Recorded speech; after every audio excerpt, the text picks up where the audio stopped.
Hi, fifth graders. So today will be the last two chapters you'll be reading in Ben and Me.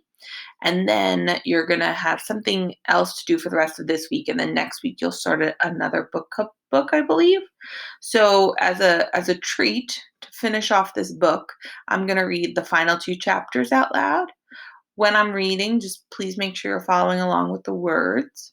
And before we get started on chapter 14, just to look back at what happened, it seems like the mice got into quite a battle in France before coming back home. So at this point, Amos and Ben are on their way back home to see how they're greeted when they arrive.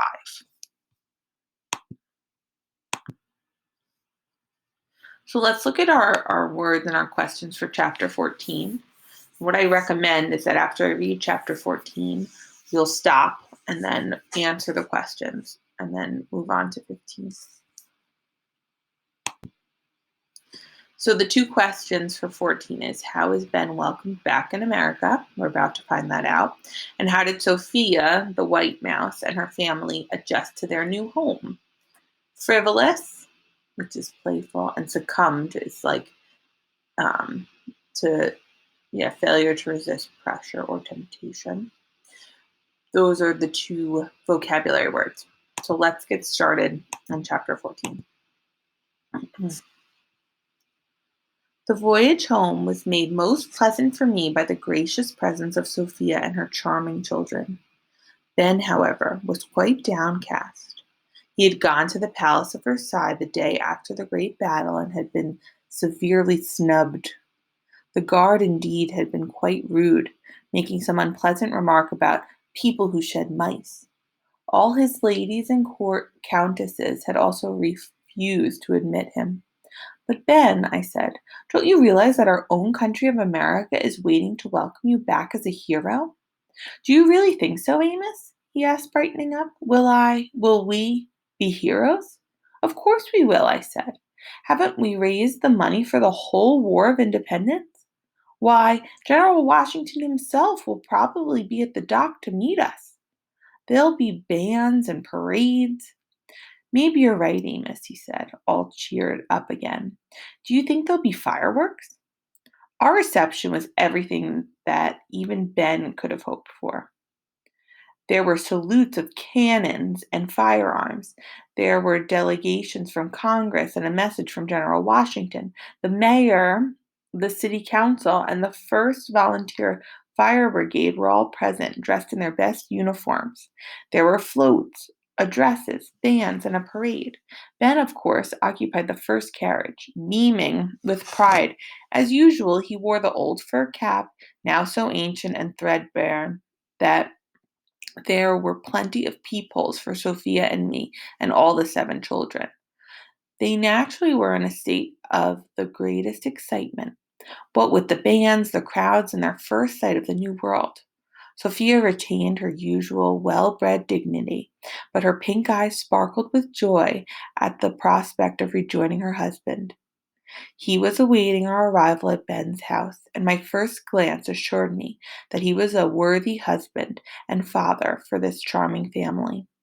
I left them to their new-found happiness and accompanied Ben to a great banquet that was being given in his honor by the city council. During the long, wordy speeches, I lay in the cap and thought about the events of the last few years. I had done my duty to General Washington. I had contributed no little amount to our victory in the war so recently won. The colonies were free. I had redeemed my promise to Sophia, rescued her children, and reunited her family. Ben was now old enough to keep out of trouble fairly well. At last, I thought, I can relax. Before us lies a peaceful and uneventful old age. I must be getting old, I thought sleepily, as Ben's voice boomed and meandered on, describing his brilliant triumphs in France. I can even stand these dinners. Then I slept. I was perfectly right about getting old. We were old. I found more and more pleasure in staying quietly at home, where I could enjoy the company of Sophia's children. Their father had prospered in the New World. He had established a most comfortable home for his family in a house not far from Ben's, and a delightful household it was. Many of the court customs that they had brought from France, especially their fondness for dancing all night, were considered somewhat frivolous by the more staid Philadelphia mice. But their gaiety and lively ways made them most popular among the younger set. The older people, in turn, soon succumbed to the wit and charm of Sophia and her husband. Before long, their home became one of the most brilliant in the city. My own brothers and sisters had all also progressed in the world. Most of the older ones had married and were raising families of their own. Several of them lived in our immediate neighborhood, successful, solid tradesmen.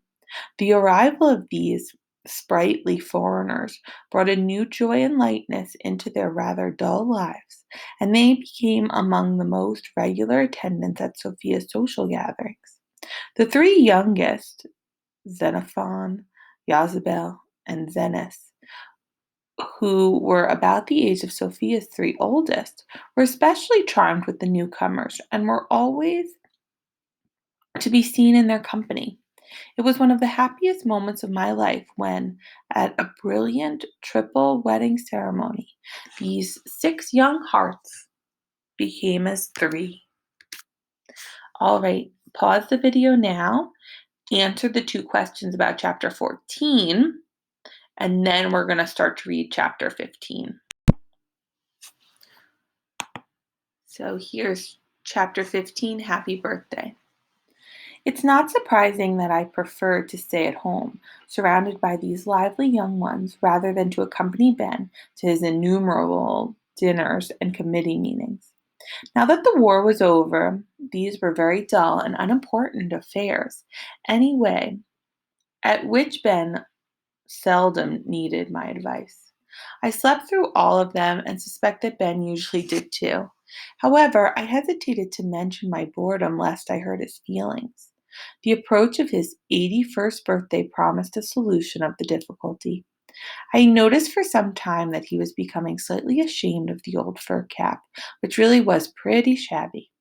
A few days before his birthday, I purchased the finest beaver hat to be found in the whole city of Philadelphia.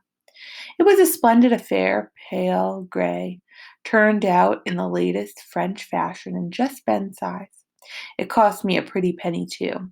In fact, I had to call on my brothers Claude, Daniel, and Ephraim for some financial aid, which they gladly supplied. I told my family and Sophia's of my plans for Ben's birthday.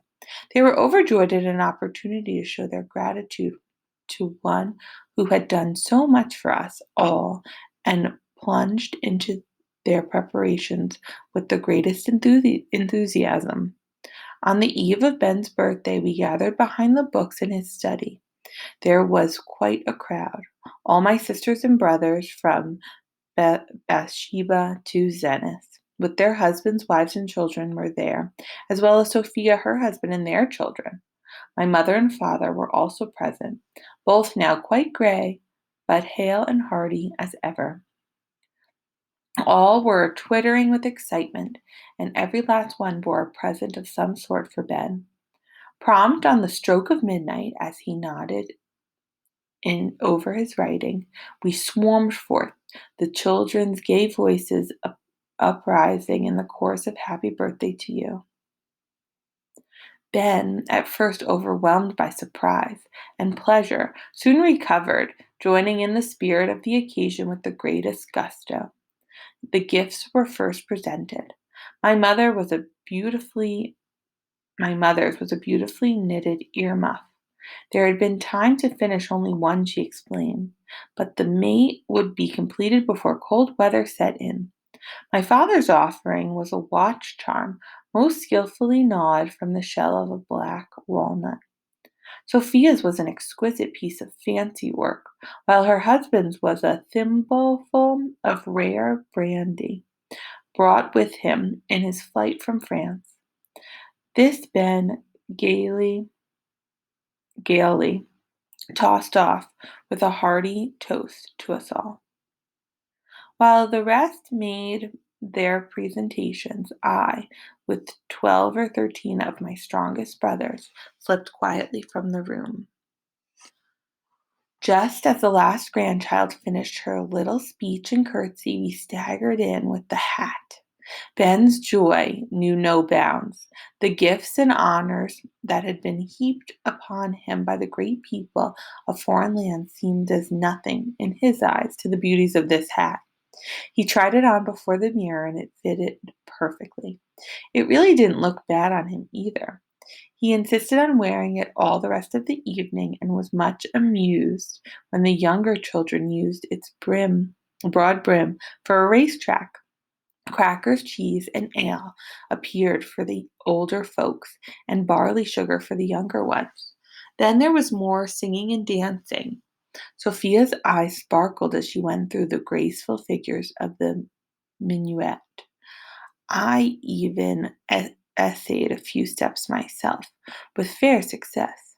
My brother Daniel's oldest girl, who was rather talented that way, recited several poems. The climax of the entertainment came when Sophia and her husband sang as a duet one of Ben's poems. She had set it to music which she had written especially for this occasion. Ben was greatly touched and made them repeat it several times. I did enjoy the music. After the happy throng had departed, I could see that Ben looked a little worried. Amos, he said finally, this hat, this magnificent hat, it seems to contain no place for you. What can I do without you? Ben, I said, patting his shoulder, you can see the responsibilities I have now. All these eager young minds needing my guidance and instruction. You know that I'll always be here in the old fur cap, hanging on the bedpost if you really need me. But you're 81 years old today, Ben. I think you're old enough to get around by yourself. As usual, Amos, he said, you're right. Tomorrow I will step out and show this old town what a real hat looks like. All right, I said as I curled up in the old fur cap, now all my own. But do watch out for the mud holes. All right, that's the end of this book. So what you can do now is you can go back and answer those two questions about chapter 15 on Friday. I think it's going to be more of a writing assignment, so I'm not going to record a video because I don't think you'll need that. But I'll check it out and see if I can come around to be a little bit helpful. I hope you have a good rest of your week, and I will see you next week for sure with the new book. Bye.